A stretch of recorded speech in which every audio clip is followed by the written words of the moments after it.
During the First World War, football matches were organized even in the ceasefires between enemy forces on the battlefield. For example, in the Christmas Truce of 1914, a football match was played between British and German soldiers. This event showed that despite the inhuman aspects of war, humanity can come together through unity and sport.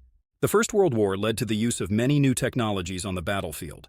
Tanks, poison gases, airplanes, submarines, and other weapons changed the course of the war. Especially tanks were used to escape trench warfare, and tank technology rapidly developed towards the end of the war. The biggest and most solid foundations of today's technology were laid during this war period. During the First World War, the Ministry of Defense of the United Kingdom established the dwarf battalions for those who were shorter than 160 centimeters. The purpose of forming this battalion was to allow men of short stature in the country to contribute to the army. Although they were not on the front lines, these battalions were a great help to the army in the background of the war. The First World War was a turning point in the fight for women's equality. From the beginning to the end of the war, women took on many of the tasks that men were carrying out with great success. This process gave a significant momentum to the worldwide pursuit of equal rights for women.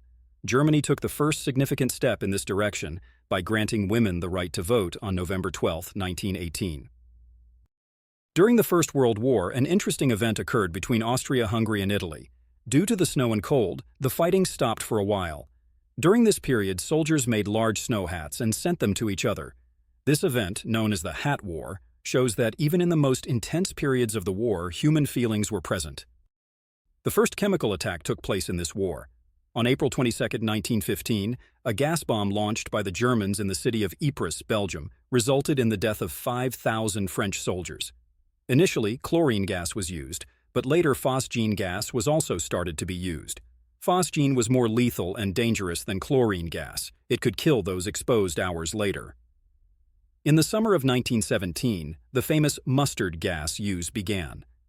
The Germans tested this chemical gas again in the city of Ypres. This gas had a bitter smell and, besides being poisonous, caused skin injuries. In 1915, the English First League was officially suspended. This happened because most men were in the army, and amateur tournaments could not be organized. This gap was filled by the women who were producing war machinery. These women, playing in the football teams of rival factories, kept the football fire alive with the matches they organized on the fields of professional clubs. The excitement that followed after the war continued for a while, with women playing football on the green fields. However, in 1921, a decision was made to put an end to this great movement, and women were banned from playing football. A series of major conflicts occurred during the First World War. However, the bloodiest among these conflicts was the Battle of the Somme. As a result of the breakthrough at the Galician front and pressure on Austria, German forces attacked France. France received support from British and Canadian soldiers in these battles. The Battle of the Somme, in which more than 3 million soldiers participated in total, went down in history as one of humanity's bloodiest wars with over 1 million deaths. The First World War was also recorded as the war with the greatest casualties.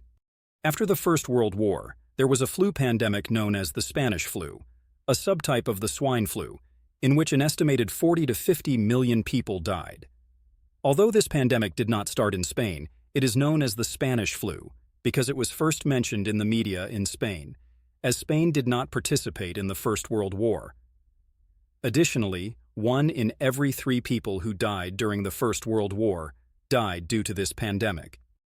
In the early stages of the war, there was an interesting practice for soldiers attached to balloons and used in air battles. These soldiers protected the balloons by firing at enemy planes. Although dangerous, they bravely performed their duties and fought heroically against enemy planes in the sky. These soldiers were constantly faced with death, but their courage has gone down in history.